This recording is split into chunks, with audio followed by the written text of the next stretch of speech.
आलोचना के प्रति अपनी भावनात्मक प्रतिक्रिया को पहचानना। ठीक है, कैसे पहचानेंगे? तो सबसे पहला पॉइंट है कि जो आलोचना है वो अक्सर व्यक्तियों में तीव्र भावनात्मक प्रतिक्रिया उत्पन्न करती है। मतलब अगर आप किसी को क्रिटिसाइज करते हो ना, तो वो इमोशनली हर्ट होता है। अगर आप सामने वाले को क्रिटिसाइज करते हो तो वो आपसे इमोशनली डिसकनेक्टेड होना चालू होगा। ठीक है, इसलिए बहुत सारे कपल्स में उनकी इमोशनल बॉन्डिंग बिल्ड ही नहीं हो पाती, क्योंकि उनका पार्टनर हमेशा उनको क्रिटिसाइज करते रहता है। ठीक है, अब यहाँ पे समझने वाली बात है कि अगर आपका पार्टनर आपको हमेशा क्रिटिसाइज कर रहा है तो आपको अपनी इमोशनल बॉन्डिंग को वीक नहीं करना। अगर आपने वीक कर दी ना तो आपका रिश्ता आगे चल के खराब हो जाएगा। तो उसमें कैसे अपने आप को बचाना है ना, वो भी आपको सीखना पड़ेगा। बहुत बार ये लोग कर ही नहीं पाते, सबसे बड़ी प्रॉब्लम ये है। तो आपको क्या करना है कि जब भी आपका पार्टनर आपको क्रिटिसाइज कर रहा है तो उसकी स्टार्टिंग जो इमोशनल प्रतिक्रिया है, जो इमोशनल ये उसको पहचानना है और उसको स्वीकार करना। मतलब सेल्फ अवेयरनेस को आपको प्रोत्साहित करना है। ठीक है, सेल्फ अवेयरनेस। और मेन रूप से क्या है कि काम में किसी की गलती के लिए आलोचना की जाने पर आप जो है ना बहुत सेफ फील नहीं करोगे। अगर आपको बार बार आपका पार्टनर आपको कोई चीज के लिए बोल रहा है, कर रहा है, अरे तुम तो भूल जाते हो, तुम तो ये कर देते हो, तुमको आदत ही है तुम्हारा खराब है, या तो तुमको अपने हेल्थ की फिक्र नहीं है, कोई भी चीज जब वो बोलता है ना आपका पार्टनर, तो आपकी वो क्या करता है, केयर करके बोलता है। लेकिन आप क्या सोचते हो, ये तो मुझे परेशान कर रहा है, ये तो मुझे पुट डाउन कर रहा है।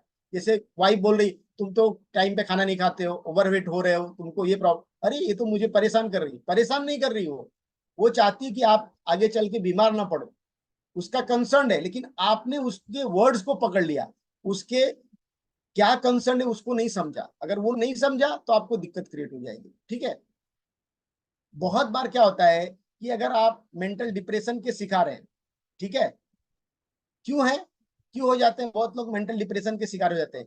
क्योंकि उनको जब कोई कुछ बोलता है तो उनको अपमानित महसूस होता है। उनको वो दिल पे, मतलब बोला ना, इसने तो मेरे शब्दों, मेरे क्या बोलते हैं, दिल को घायल कर दिया। सुना है शब्द, सुना है कि नहीं, इसने तो मुझे, तो वो अपने पार्टनर को दुश्मन मान लेता है।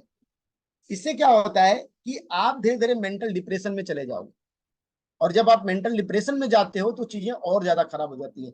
तो जो आपका आलोचना करने का मकसद था अपने पार्टनर को सुधारना, उसकी जगह आपका पार्टनर और बिगड़ गया, मतलब वो और एक मेंटल एक डिजीज में चला गया। आपने क्यों किया? आप तो उसको ठीक करने के लिए कर रहे थे। ठीक है, तो इसके लिए आपको क्या करना पड़ेगा, मेडिटेशन करना पड़ेगा। तो किस तरह से क्रिटिसिज्म को संभालना है, अगर आपका पार्टनर आपकी आलोचना कर रहा है तो उसको आप किस तरह से संभाल सकते हो? दिख रहा, पिक्चर्स दिख रही, कितने लोग को समझ में आ रहा है?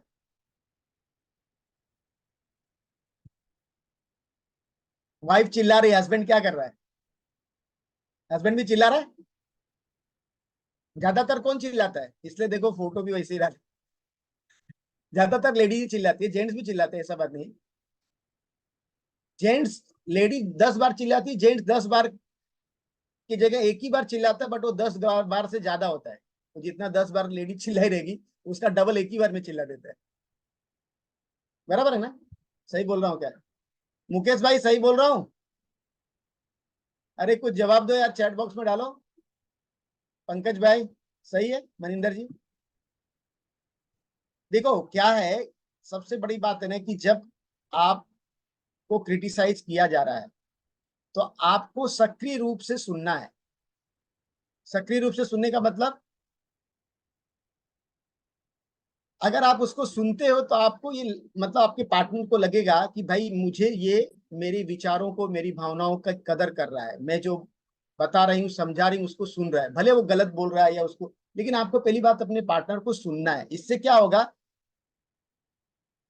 कि गलत फहमी में से बचने में आपको मदद मिल सकती है। मतलब सामने वाला ये नहीं सोचेगा कि ये मुझे टाल रहा है या मेरी बातों का तो इस पर कुछ असर ही नहीं पड़ रहा है।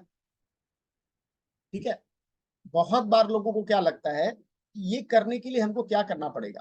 ये करने के लिए आपको स्पष्टीकरण मांगने की जरूरत है। जैसे सामने वाला बोल रहा है, अरे तुमको ये करना चाहिए था, अब आपको समझ में नहीं आ रहा है, आप उनको पूछ सकते हो कि आपने ऐसा क्यों बोला, मुझे ये क्या रीजन से बोला। अगर आपको उनकी बातों का मीनिंग नहीं समझ में आ रहा है तो पूछो एक बार, ठीक है मेरे को लगा ये ऐसा नहीं करना चाहिए, क्यों आपने बोला, क्या रीजन था। तब वो आपको, जेंट्स लोग कोई चीजें ना शॉर्टकट में बोलने की बहुत उनकी आदत होती है, और लेडीज क्या करते हैं, लेडीज शॉर्टकट भी नहीं बोलते, वो इशारा करती है ऐसा, जिससे लगता है वो बहुत जबरदस्त बंदा कोई ये करके आया है और इशारों को समझ लेगा। और जेंट्स को कुछ समझ में नहीं आता, इशारा समझ में नहीं आता है, उसको बोला जाएगा तो ही कुछ समझ में आता है, इशारा समझता ही नहीं हो। तो बहुत बड़ा प्रॉब्लम है कि जेंट्स को वो चीज का हवा ही नहीं रहता है। बहुत बार क्या होता है कि जब आप किसी को बोलते हो, कुछ करते हो, तो वहां पे शब्दों का सामने वाले को आप बार बार बोलते हो, उसके जगह ये बोलो कि जो गलती थी ना वो तुमने ऐसा कर दिया, आपने ऐसा कर दिया, आपने ऐसा गलती कर दिया, आपसे ये हो गया। उसके जगह बोलो नहीं, मैंने, मेरे से हो गया भाई, मेरे सुनने में शायद गलती हो गया, आपने सही बोला बट मेरे सुनने में शायद गलती हो गया। मतलब हमेशा सामने वाले के जगह पे अपने आप के ऊपर ले लो। कोई चीज है ना, कुछ गलती है हो रही है, भले सामने वाले ने गलती की, लेकिन अपने आप पे ले लो कि चलो ठीक है, मुझे अपने आप को बचाव करने के लिए क्या करना पड़ेगा, सामने वाले को गलत ठहराने की जगह खुद को गलत साबित कर दो। अगर आपका पार्टनर है, आपकी पति है या आपकी पत्नी है ना, उधर छोटा बनने से आपका प्रॉब्लम में नहीं आओगे। लोग को लगता है मैं उसके झुकू क्यों उसके नीचे, नहीं ऐसा नहीं। अगर आपको रिश्ता में वही झुकता है ना जिसको बचाने में ज्यादा इंटरेस्ट होता है, और यही कर करके बहुत से लोग रिश्ता खराब कर लेते हैं, मुझे झुकना नहीं है, ठीक है। दूसरी बात है कि आपको चेंज होना पड़ेगा। जो आप अभी तक थे ना, शादी के पहले जो थे ना, अगर आपको अपने आप में परिवर्तन नहीं मिला तो शादी मत करो। शादी कर रहे हो तो आपको बदलना पड़ेगा। लोग सुना है ना, अरे ये तो शादी के बाद बदल गया। बदल क्यों गया? क्योंकि ये वो जो सामने वाली लड़की आ रही है उसके हिसाब से उसको बदलना पड़ेगा, या लड़की को बदलना पड़ेगा वो लड़के के हिसाब से, उसके परिवार के हिसाब से। मतलब सामने वाले की फीडबैक को, उसकी आलोचना को लेके अपने अंदर परिवर्तन लाना पड़ेगा, सुधार लाना पड़ेगा। अगर आपको लेट तक सोने की आदत है, तो अगर आपकी शादी हो गई तो भाई थोड़ा जल्दी उठने के बारे में सोचो, ठीक है। आपको दोस्तों के साथ घूमने की आदत है, तो शादी होने के बाद वो कम कर दो। बहुत सारी चेंजेस आपको लाना पड़ेगा। अपने इमोशंस को अच्छी तरह से व्यक्त करना है। बहुत बार प्रॉब्लम क्या है ना, कि आप, मैंने ये कर दिया, मैंने ये कर दिया, मैंने ये कर दिया, मेरे से वो ये हो गया, अपनी बड़ाई खाली करते हो, सामने वाले को नहीं बोलते हो, अपने पार्टनर को नहीं बोलते हो।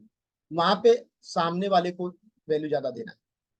अगर हम लोगों को ये करना चाहिए, या हम लोग से ये हो गया, हम लोग बोलो, वर्ड्स बोलो, मैं वाले वर्ड्स को छोड़ दो। दूसरी बात है कि जब आपका पार्टनर आपका आलोचना कर रहा है तो रिएक्ट नहीं करना है, कुछ देर के लिए रुकना है, विचार करना है, और क्या बोल रहा है उसको ध्यान से सुनना है। मैक्सिमम प्रॉब्लम क्या होता है ना, लोग पूरे सेंटेंस का 2 वर्ड सुनते हैं और एक भी वर्ड समझते नहीं है और रिप्लाई कर देते हैं। प्रॉब्लम यहां से चालू होता है। सामने वाले ने 10 वर्ड्स बोला, उसने 2 ही सुना, समझा एक भी नहीं, और रिएक्ट कर दिया, मान लिया इसलिए ऐसा ही बोल, मतलब उसके एक्शंस को मान लिया। प्रॉब्लम क्रिएट क्या हुई, पूरा शब्द ही नहीं सुना, पूरे सेंटेंस ही नहीं सुने, और रिएक्शन चालू हो गया। तो रिएक्ट मत करो, पूरा सुनने के बाद, शांति से होने के बाद फिर रिएक्ट करो। अगर आपकी आलोचना की जा रही है, ओपन कम्युनिकेशन आपका होना चाहिए, और ऑनेस्ट रहो। अगर आप ऑनेस्ट हो ना, तो मतलब, बोलते ना, कोई भी व्यक्ति आपके साथ गलत नहीं कर सकता है। बट अगर आप ऑनेस्ट नहीं हो तो आपके साथ बहुत सारी चीजें होंगी। अटैक नहीं करना है, घूमकर अटैक नहीं करना है। अब इसने मुझे ऐसा सुना दिया ना, अब मैं इसको डबल सुनाऊंगी। इसने मुझे मेरे माँ बाप को बोल दिया ऐसा ना, अब मैं इसके माँ बाप, इसकी खानदान पूरा निकाल दूंगी। अरे उसने तो गलती कर दिया, अब तुम डबल गलती करने जा रहे हो। ठीक है, एक ने किया गलती ना, और दोनों कर देंगे तो फिर फर्क ही क्या हुआ? तो उसकी गलती का भी कुछ फर्क नहीं हुआ, आपकी गलती का भी कुछ फर्क नहीं हुआ, दोनों बराबर हो गए। आप तब सामने वाले को बोल सकते हो ना जब आपके अंदर कमियां नहीं है। आपके अंदर भी कमियां, उसके अंदर भी कमियां, तो फिर क्या बोलोगे आप? फिर तो सॉल्व ही नहीं होगा। कॉमन ग्राउंड की तलाश करें। देखो, मतभेद तो हर जगह होता है, हर एक व्यक्ति के अंदर मतभेद, लेकिन उसका समाधान ढूंढना बहुत इंपॉर्टेंट। समाधान कैसे होगा, कब होगा, कब होगा? जब आप कॉमन ग्राउंड तलाश करेंगे। हर एक कपल्स के बीच में कुछ कॉमन ग्राउंड्स होते हैं, वो आपको ढूंढना पड़ेगा, समाधान के लिए काम करना पड़ेगा आपको। ठीक है। अब बहुत लोगों को ना कुछ चीजें चल रही हैं, प्रॉब्लम हो रहा है, हेल्थ में प्रॉब्लम हो गया, डॉक्टर के पास जाएंगे, टेस्ट कराएंगे, एनालाइज कराएंगे, मेरा ब्लड शुगर लेवल ठीक है, ये ठीक है, हीमोग्लोबिन ठीक है, वो ठीक है, सब चेक कराएंगे, स्पेशलिस्ट डॉक्टर को दिखाएंगे। लेकिन रिश्तों में प्रॉब्लम हो गया तो डॉक्टर के पास नहीं जाएंगे, वहां फीस बचाएंगे। प्रॉब्लम बढ़ बढ़ के इतना बढ़ जाए कि रिश्ता टूटने वाला है, तब जाके उसका सोल्यूशन के लिए जाएंगे, तब तक जाएंगे नहीं। नहीं करना है। अगर बहुत ज्यादा आपका प्रॉब्लम चल रहा है ना, तो आपको एक्सपर्ट्स का एडवाइस लेने की जरूरत है। देखिए, हर एक व्यक्ति के ना खाने का तरीका भी थोड़ा अलग अलग होता है, देखा होगा आपने, बात करने का तरीका भी अलग अलग होता है, हर व्यक्ति अलग है, हर व्यक्ति, कोई दोनों एक तरह से नहीं हो सकते। तो आपको डिफरेंसेस का रिस्पेक्ट करना है, अपने पार्टनर के डिफरेंसेस का रिस्पेक्ट करना है। अगर वो सही नहीं है ना कुछ चीजों में, और आप कुछ चीजों में सही हो ना, तो इसीलिए तो आपको वो दिया है, क्योंकि आप उसमें बेस्ट हो, वो उसमें बेस्ट नहीं है। कुछ चीज में आप बेस्ट होगे, कुछ में वो बेस्ट होगा। तो जो कमियां पूरी करने के लिए तो आपका पार्टनर बना, अगर आप कमियां ढूंढते रहोगे तो गड़बड़ हो जाएगा। तो दोनों के बीच में क्या कॉमन है, वो चीज देख के आगे बढ़ना है। ठीक है। और सबसे बड़ी बात है, आलोचना तब होती है जब आप व्यक्तिगत हमला करते हैं। तुम्हारा खानदान ऐसा है, तुम्हारे माँ बाप ऐसे, तुम्हारे ये है वो है, ये सब चीज नहीं करना। ठीक है। बहुत बहुत बड़ा प्रॉब्लमेटिक क्रिएट करता है कि जब आप, और क्या होता है जब ये सब आप करते रहते हो, तो जो आपकी फिजिकल इंटीमेसी वहां पे प्रॉब्लम हो जाती है। ठीक है। और वो जब कम होती है, या जब उसमें प्रॉब्लम चालू होता है ना, तो पूरा जो रिश्ता है ना, वो खाली दो ही चीज के ऊपर डिपेंड करता है, कि आपके रिश्ते में पैसे का क्या है, फाइनेंशियल कंडीशन क्या है, और आपकी फिजिकल इंटीमेसी का कंडीशन क्या है। उसके ऊपर से पूरा गुस्सा दोनों का रहेगा और निकलेगा दूसरे तरफ से। अगर कोई फिजिकली सेटिस्फाइड नहीं है, कोई जेंट्स अपनी वाइफ से, तो फिजिकली सेटिस्फाइड नहीं है, लेकिन वो बोलेगा दूसरा कुछ, ये नहीं बोलेगा मैं फिजिकली सेटिस्फाइड नहीं हूँ, वो दूसरा आलोचना करना चालू करेगा, तुम्हारे तुम्हारे मतलब बोलते हैं ना, क्रिटिसिज्म चालू कर देगा। प्रॉब्लम तो उसको वो है, लेकिन वो दिखाएगा दूसरा, डायरेक्ट बोलेगा नहीं। तो किसी को भी ना ये सब चीज करना नहीं है। देखो, सबसे इंपॉर्टेंट बात है कि अगर आपको सामने वाली की आलोचना करना है, तो आप उसको एक अच्छी खामियां निकालना है, कुछ भी करना है ना, तो उसको उस तरह से करना है। एक अप्रोच होता है उसका, एक बोलते हैं ना, सैंडविच अप्रोच बोलते हैं। आप किसी की तारीफ कर सकते हो, फिर आप उसको जो सुझाव देना वो दे सकते हो, और फिर लास्ट में तारीफ करते हो, मतलब दो तारीफों के बीच में एक उसको सुझाव आप दे रहे हो, तो उसको वो पॉजिटिव लेगा। सैंडविच अप्रोच, पहले तारीफ करना, अरे आप तो मेरे हीरो हो, आप तो बहुत जबरदस्त आदमी हो, लेकिन जो आपका वो जो काम है ना, उसमें इस तरह की जगह इस तरह हो ना, तो मुझे और अच्छा लगेगा। और फिर बोले, मुझे आप पे बिलीव है, आप तो हर चीजें बेस्ट करते हो। अब उसका क्या हो गया, आप बेस्ट करते हो, आपके ऊपर मुझे बिलीव है, बोल दिया आपने, और आपने बीच में उसकी कमियों को बता दिया, तो उसके ऊपर वो ध्यान देगा। लेकिन वही ऐसा बोल दोगे, तुम तो हमेशा कुछ समझते ही नहीं हो, तुमको तो मेरी बातों का कदर ही नहीं है, तुमको तो खाली अपनी ही पड़ी रहती है, तो क्या होगा, गड़बड़ हो जाएगा। तो आपको क्या करना है ना, किस तरह से क्रिटिसाइज करना है ना, वो सीखना पड़ेगा। अगर आपको अपने पार्टनर के साथ कोई चीजों को बताना है, करना है, जैसे बहुत सारे लोग का होता है, मैं अभी एक फाइनल इसमें आऊंगा, जीने की सबसे बड़ी महिमा कभी ना गिरने में नहीं है, बल्कि हर बार गिरकर उठने में। इसका मतलब क्या है, नेल्सन मंडेला ने बोला है कि जब आप रिश्तों में ऊपर नीचे होते हो ना, फिर से ऊपर उठना है, फिर से ऊपर उठना है। गिरना वो इंपॉर्टेंट नहीं है, कभी गिरना वो इंपॉर्टेंट नहीं है, गिरोगे आप, बहुत बार गिरोगे, लेकिन उसके बाद आप हर बार जब ऊपर उठोगे ना, तब आपका रिश्ता बढ़िया होता जाएगा। तो क्रिटिसिज्म जो होता है ना, वो बहुत पॉजिटिव होता है। ठीक है। उसके लिए आपको क्या करना पड़ेगा, उसके लिए आपको समझना पड़ेगा कि आप क्यों क्रिटिसाइज कर रहे हो अपने पार्टनर को। ठीक है।